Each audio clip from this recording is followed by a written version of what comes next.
Todos conocemos la historia de las plagas de Egipto que el dios Yahvé hizo caer sobre el faraón y su gente a través de Moisés para liberar a los hebreos. Pero, ¿y si te dijera que no todas las plagas las invocó Moisés? ¿Y si te dijera que algunas de las plagas lograron ser replicadas también por los magos egipcios? ¿Y te has percatado que hay gente que piensa que fueron 7 plagas y otras que aseguran que fueron 10? Y ya que estamos, a todos nos suenan las langostas, la sangre del Nilo y lo de los primogénitos, pero ¿y las demás? ¿En qué consistieron? Bien, pues hoy vamos a verlas. La primera de las plagas fue la de la sangre. Y no, como ya te he adelantado, no fue Moisés quien lo hizo, sino su hermano Aarón, quien tomó su bastón y golpeando la orilla del Nilo, comenzó a convertir las aguas del río en sangre. Al ver esto, los sacerdotes del faraón hicieron uso de su propia magia y transformaron la otra mitad del río Nilo también en sangre, para demostrar que sus dioses eran igual de poderosos. Fue entonces cuando la plaga de Yahvé se extendió aún más, y ahora no solamente el agua del Nilo, sino todo el agua dulce de Egipto, ya estuviera en pozos o en tinajas, también se transformó en sangre. Así se mantuvo durante una semana. Los peces murieron y nadie en todo Egipto pudo beber agua durante una semana, viéndose obligados, al cabo de pocos días, a beberse la sangre. Después todo volvió a la normalidad, pero el faraón seguía sin dar su brazo a torcer. Así que Yahvé hizo surgir espontáneamente millones de ranas desde el Nilo, que infestaron toda la ciudad e incluso el palacio y los aposentos del faraón. Los magos intentaron producir ranas a partir de sus artes secretas, conjurando una segunda oleada de ranas que devoraran a las primeras, pero solamente empeoraron la situación. Aún así, el faraón decidió que los esclavos no serían liberados.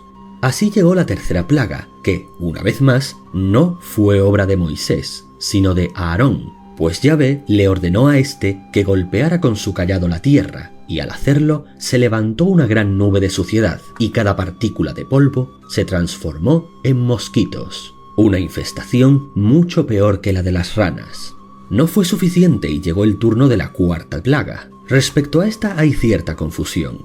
Se cuenta que consistía en una plaga de animales que atacaron a los egipcios y a su ganado, pero no queda claro si eran insectos o bestias salvajes.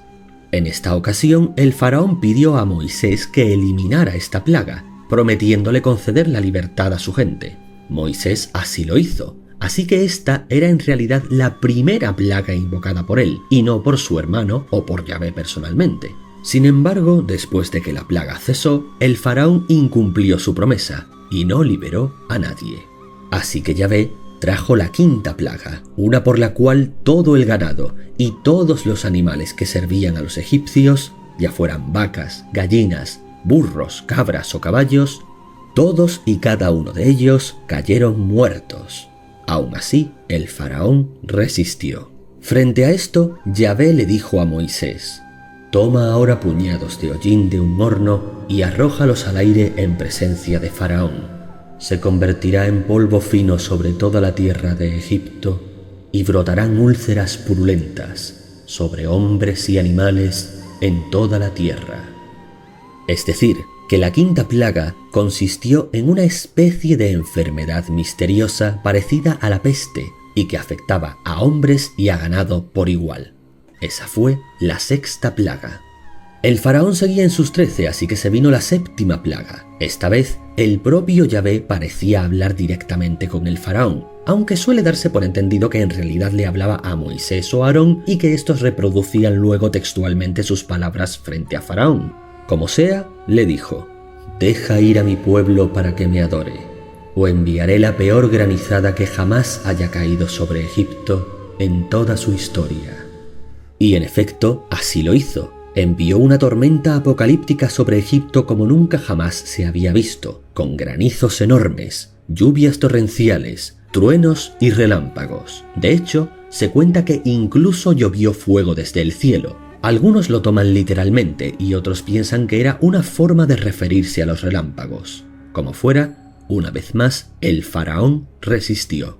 Fue entonces cuando llegó la famosa plaga de langostas, la octava plaga, las cuales cubrieron toda la tierra de Egipto y devoraron la poca vida vegetal o de cultivo que quedaba en pie después de la tormenta, transformando aquel reino en un desértico erial condenado a la muerte. Y aún así, el faraón no cedió.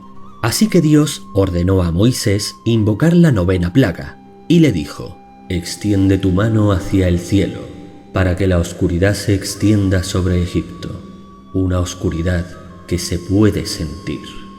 Entonces Moisés extendió su mano hacia el cielo, y una oscuridad total cubrió todo Egipto durante 3 días. Y no se trataba de una mera noche sin luna ni estrellas, sino de una oscuridad absoluta que ni las lámparas ni las antorchas podían iluminar. Durante 3 días, todo Egipto estuvo completamente ciego sin remedio. Pero los 3 días de oscuridad pasaron, y todavía el faraón pensaba que sería capaz de recuperarse. Así que esta vez, Yahvé en persona bajaría a la tierra para ocuparse del asunto. Ordenó a Moisés que dijera a todos los hebreos que marcasen el dintel y las jambas de sus puertas con la sangre de un cordero. De ese modo, cuando él pasase por delante, no entraría a la casa. Aquí de nuevo hay confusión, porque en algunas traducciones de la Biblia se dice que Yahvé explica que él mismo recorrerá Egipto, mientras que otras lo que dicen es que quien lo recorrerá será el ángel de la muerte, es decir, Azrael. Fuera como fuese, aquel espíritu bajó a la tierra de Egipto a medianoche y se llevó consigo la vida de todos los primogénitos de todos los hogares que no estuvieran marcados con la sangre del cordero, ya fueran nobles egipcios, plebeyos o incluso esclavos que por lo que sea no hubiesen puesto la marca. Así fue que aquella noche se elevó un lamento tan profundo en todo Egipto como no lo había habido jamás.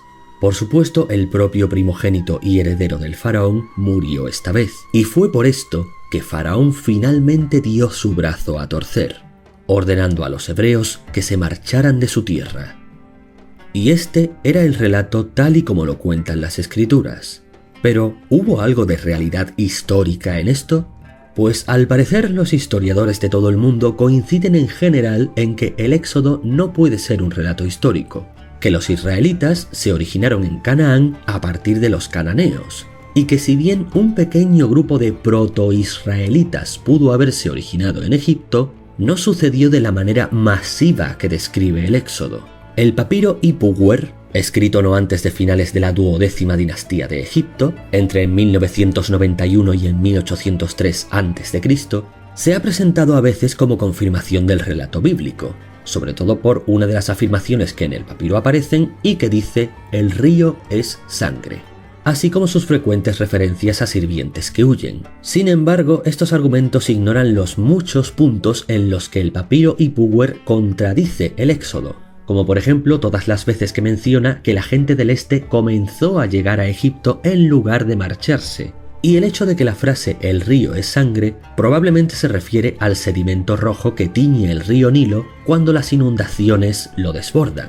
Los propios eruditos bíblicos también han descartado los intentos de encontrar explicaciones naturales para las plagas. Por ejemplo, una muy famosa que había de que una erupción volcánica era la explicación para la plaga de oscuridad, y han preferido optar por el relato de que todo aquello fueron hechos sobrenaturales, provocados por Dios a través de Moisés y su hermano Aarón.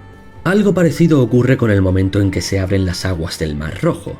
Aparentemente, en ciertas épocas del año, una pequeña costa del Mar Rojo desciende tanto en su caudal que puede ser transitable a pie, y eso es algo a lo que se han agarrado algunos historiadores. También ha habido afirmaciones de que las estrellas o bolas de fuego que guiaron a los hebreos en su marcha nocturna no eran otra cosa que enormes antorchas elevadas por la vanguardia de la multitud para que el resto no perdiera el rumbo.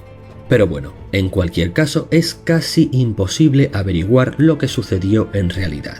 Y lo poco que sabemos a nivel histórico es que aunque pudo haber alguna migración de proto-israelitas desde Egipto hacia el este, es muy poco probable que se tratara de un evento masivo. A su vez, una erupción volcánica en aquella época ha sido casi completamente descartada por los geólogos. En cuanto a las inundaciones del Nilo, estas eran relativamente habituales. Y cuando suceden, las aguas se enlodan y hasta se tiñen de algunos sedimentos rojos, por lo que probablemente a eso se refería el papiro. Aparte de ese, no hay prácticamente ningún texto egipcio que haga de paralelo a los textos del Éxodo hebreo. Y más o menos hasta ahí lo que los historiadores son capaces de conocer al respecto. De ahí en más, ya solamente quedan las creencias de cada uno. Y bueno, eso ha sido todo por hoy. Si te gustó esta narración, házmelo saber. Por hoy eso ha sido todo y hasta la próxima.